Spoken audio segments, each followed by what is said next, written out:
All right, let's talk Kansas City Chiefs. Look, a lot of people are down on Kansas City. Obviously, right now they're heading into a massive matchup in the AFC West, but we got some recent reporting and some interesting data that speaks to really how scary good this team really is. And folks, I think they're about to go on a run. That's what the data is saying. We'll get to all that in just 1 second. But first, I'm Nick, and this is Saturday Morning Inspection.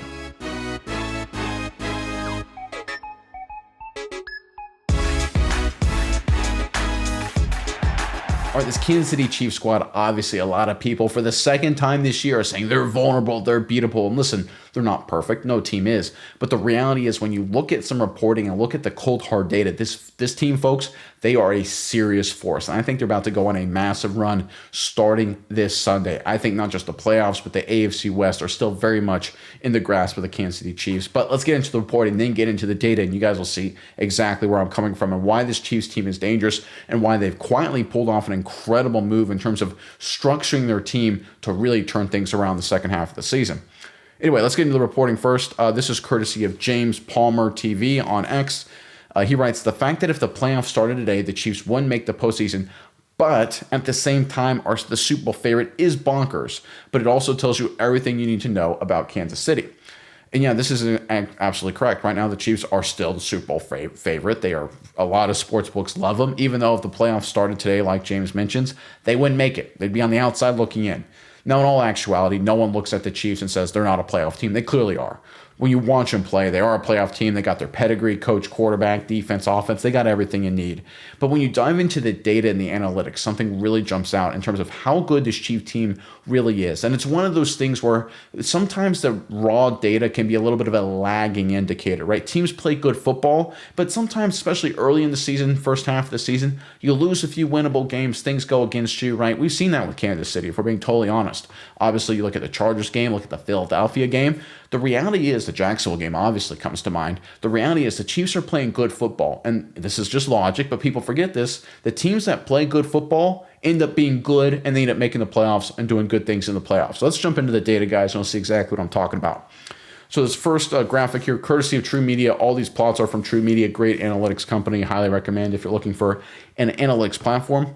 This is talking about offensive EPA, expected points added per play. EPA, again, as it says, is described expected points added. It's an analytical metric I like more than a lot of other ones if you're looking for team performance. So you've got in the x-axis here on the bottom, you've got EPA per dropback. So that's expected points added per pass. That's how you are on a per play basis passing offense. And then you have EPA per rush and the y-axis. Again, same thing. How good are you on a per play basis running the football based on per rush, just rushes only. And you can see here the Kansas City Chiefs are in the upper right-hand area of the graph, which is where you want to be, right next to the Bills, the Lions, the Rams. The Colts are obviously a crazy outlier, but it's clear the Chiefs have a really good offense. They're a top 5 offense. Once again, no surprise there. That's kind of what everyone has expected from Kansas City. A little bit of a down year, of course, over the past couple of years, but trending in the right direction. Mahomes, Andy Reid, these guys have done a great job, especially dealing with some volatility at wide receiver and among the offensive line. They've done a great job. But when you dive deeper into the data, more things reveal itself, and it's why the sports books love Kansas City. So we're going to pull up this first graphic here. This is EPA per play, offensive only, in the Mahomes era specifically. And you can see the Kansas City Chiefs, this is ranking them from highest to lowest in the Patrick Mahomes era. 2018, Mahomes emerges. Obviously was a great, phenomenal that season. The offense was ridiculous. That was their best season. 2022 was really good. 2025 was actually, or so far is anyway, their third best season. 2019 right behind that, then 21, 20, 2024, and then 2023. So if you look at what the Kansas City Chiefs have done offensively this season, in the middle of this Chiefs dynasty that we're obviously in, this is the third most efficient they've been offensively. They're playing good football on the offensive side, guys. Remember, you look how good these are good teams, obviously, in the middle of the Chiefs dynasty, and this is the third best offensively of the entire bunch on a per-play basis. And they've had some volatility, they've had some ups and downs, but the reality is they are really, really good. Again, playing good football. And I'm going to say this again. If you play good football, eventually the wins will fall in your favor. You'll make the playoffs, and you'll do a lot of good things in the playoffs. People always get caught up, and I understand, well, who's, week 10 or week 11, week 8, whatever part of the season we find ourselves in, middle of the year, what are the playoff standings? Who's in? Who's out? It doesn't matter, guys. It doesn't matter. It's about who's playing good football. Who's figuring it out. September football famously is ugly. October football, things, shift a little bit. Injuries come and go. Teams kind of react, and people get film on each other. And then November comes, especially as we get closer to Thanksgiving, and the real studs emerge. The real guys emerge. And right now, the Chiefs, looking at the data now, it's just not my opinion. I'm not saying this. This isn't Nick's opinion. This is what the data is saying. That this is, so far anyway, the third best Chiefs offense in the middle of their Chiefs dynasty. But obviously, offense is only half the formula, right? What about defense? Obviously, very important. Well, let's look at the defense here. So this is defensive EPA per play in the Mahomes era, right? Their dynasty era. And what do you know? 2025 is actually the second best defensive EPA per play allowed during that time frame. Only the 2023 Chiefs have been better than the 2024 group, 2022, 2019, 2020, 2021, and then 2018. So you can see on a per play basis, the Chiefs defense is the second best in their era. Offense was third, defense was second. So, and again, these are obviously very good teams. We're talking Super Bowl winners, Super Bowl, going to the Super Bowl, going to the AFC Championship game, things like that. We're talking top 4 teams in football, minimum. The last, we're going on 7 years, depending how this year shakes out, of course, for the Kansas City Chiefs. And right now, this offense is the third best, and this defense is the second best on a per play analytical basis. This is why the sports books love the Kansas City Chiefs, and they absolutely should. I've talked about this a few times in this video, but I really want to just really focus on this, because the reality is winning football games and winning championships is about playing the game the right way. It's about being methodical, deliberate, and efficient. You can use big plays as well, but the reality is you just have to be good. It sounds so obvious, right? A lot of people listening to this now are probably like, what the heck are you talking about? Of course. But by good doesn't mean you have a good record necessarily. I think there's a lot of good football teams that, in terms of record, that aren't as good as they actually are playing. Look at the New England Patriots, for example. They're a good football team by their record. But if you look at, for example, last Sunday when they played the Buccaneers on a per snap basis were better than the Patriots, I think 85% of the snaps. The Patriots got a few big plays, a few breaks went their way, and they got a big win. Great for them. Not sustainable, guys. You can't rely on 70-yard touchdown runs to make a deep postseason run, or even make a run in November, December, January.